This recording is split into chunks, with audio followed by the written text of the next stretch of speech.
And I rise then, Madam President, to speak about a very troubling issue, to speak about the innocent lives being stolen from communities and neighborhoods across our country and around the globe. And I speak of the issue of human trafficking. Last month, in more than 100 U.S. cities, 168 children were rescued from sex trafficking, and 281 pimps were arrested on federal and state charges. The week-long campaign known as Operation Cross Country was conducted by the FBI, law enforcement officials, and the National Center for Missing and Exploited Children. It underscores a heartbreaking reality. Human trafficking is not a faraway problem, Madam President. It is happening right here in America, in all 50 states. Each year, thousands of men, women, and children are robbed of their basic freedom to live as they choose. They become victims of a rampant and evil crime, coerced through intimidation and even through violence to work as laborers or prostitutes.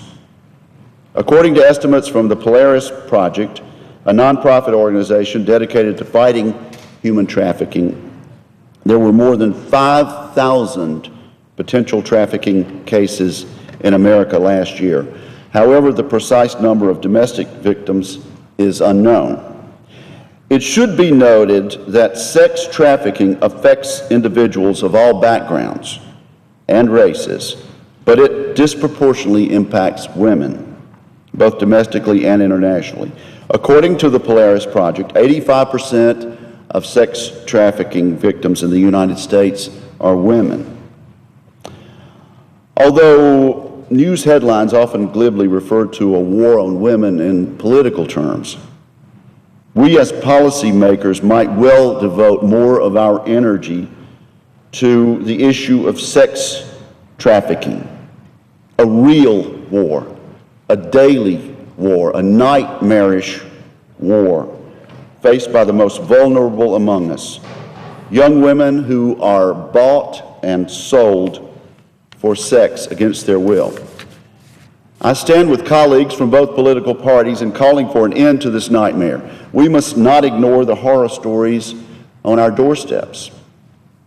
Earlier this year, 16 children, ranging in age from 13 to 17-year-olds, were rescued in a sex trafficking operation at the Super Bowl,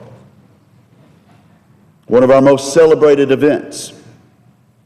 Was the scenario for this horror for these 13 to 17-year-olds. These young Americans deserve both justice and they deserve rehabilitation. Our friends in the House of Representatives have recently passed a package of bills on anti-trafficking, and I hope we will soon consider similar efforts in the Senate. To highlight a few, Senator Rubio has introduced a bill to help protect children in foster care from becoming victims of trafficking. Senator Cornyn has introduced legislation for increasing federal resources available to trafficking victims. And Senator Klobuchar has introduced legislation to help ensure that minors who are sold for sex are not prosecuted as perpetrators, but properly treated as the victims they really are. This week, I have introduced the End Trafficking Act of 2014. Like the legislation put forward by my colleagues, my bill would help ensure victims of trafficking receive the treatment they need to lead healthy, free, and productive lives. One proposal in my bill would be a court-based pilot program modeled after Hawaii's girls' courts and similar to the federal drug court system. Rather than being correctly treated as victims, trafficked juveniles are often charged with a delinquency offense and detained. Many do not receive the counseling or support they need while in detention, and some even return to the trafficker who abused them. My bill supports a specialized court docket and integrated judicial supervision that would put the well-being of the victim first. Detention does not amount to rescue, and these victims need to be rescued. They should have an opportunity to return home and receive treatment. Human trafficking is a complex problem that demands multifaceted solutions. Supporting the victims is only one part of the equation. We must also target those who perpetuate these atrocious crimes. So the legislation I have introduced also seeks to punish those responsible for trafficking, the providers and the buyers, the pimps and the johns. First, there should be strict enforcement of laws already on the books that prohibit the purchase of sex with minors. Second, child victims should have a longer statute of limitations period during which to file civil lawsuits against their traffickers. Finally, those who distribute or benefit financially from commercial advertising that promotes prostitution should face criminal charges also. My bill would do all three. We've seen the value of coordination among local, state, and federal agencies to fight trafficking. This was certainly true in Operation Cross Country. In working together, agencies and law enforcement partners can improve the ways they target traffickers to help victims.